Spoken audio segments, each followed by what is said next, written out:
Hey everybody, this is Joe with My Home with Joe. Thanks for joining me today. I'm going to have a quick video on removing a variegated agave. I'm out here in Tucson, Arizona. Today it's kind of sunny, a little bit cold. It's in the 50s right now, cold for us in Tucson. This agave is about 5 years old, and you can tell it's looking a little funky. The leaves are drooping, and then down in this area you can see where it's turning yellow.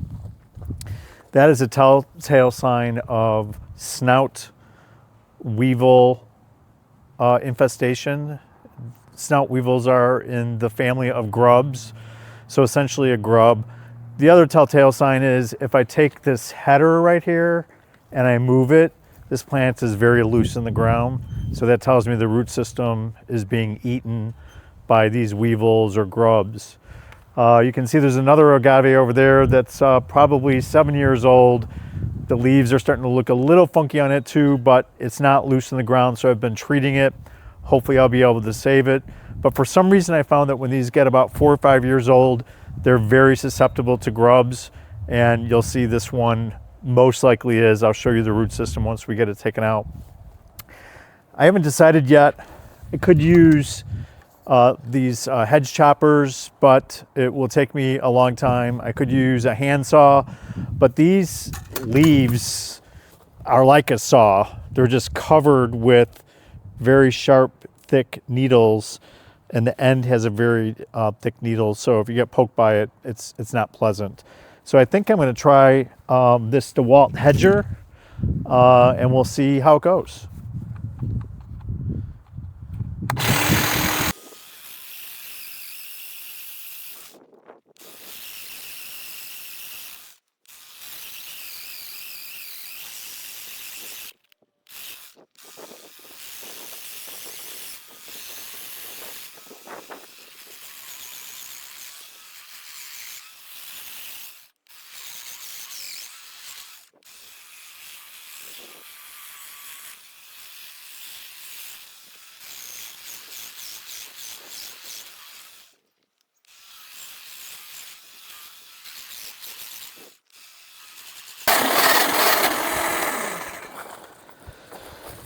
So I probably have enough here to be able to lift it with the shovel.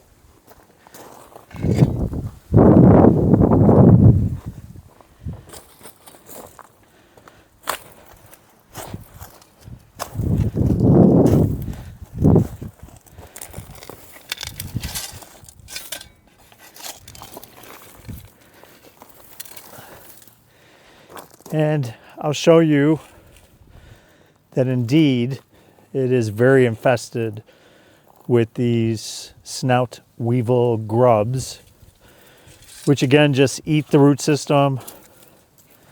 It slowly dies. You may not know if you just walked by and you didn't realize, but just my experience with these is that for some reason these variegated ones, when they get 4 or 5 years old, they are very susceptible to the grubs. So one thing I'll show you that's super helpful is I'm going to get rid of these things because, again, they're very easy to slice your fingers. These picker-uppers I got off of Amazon are super helpful, whether it be these leaves or this tree here is horrible. It drops these nuts all the time. So it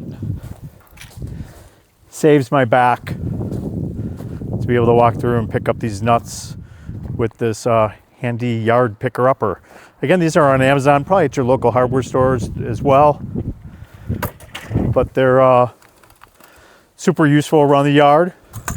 I'm going to go ahead and clean up the rest of this and ultimately put it in the trash. I'll treat the ground, probably won't plant anything. The nice thing about these agaves is they tend to produce pups. This one does not have any pups, but I'll show you a picture of one that has pups, and I'll be able to get a new plant and plant it in the general vicinity at some point.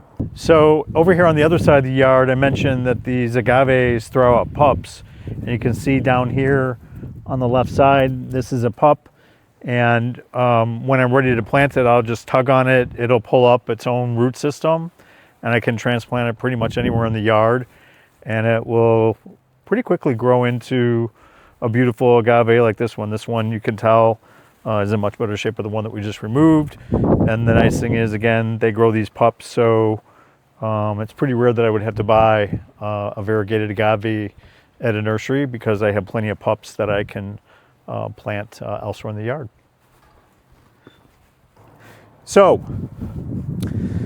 just a quick tutorial on, again, I've never used these hedgers before to trim the agave leaves off with, but I think I would recommend it. It went pretty easily as compared to a hand trimmer. So you might want to check into one of these. Again, thanks for joining my channel today. This is Joe, and I hope you have a good day.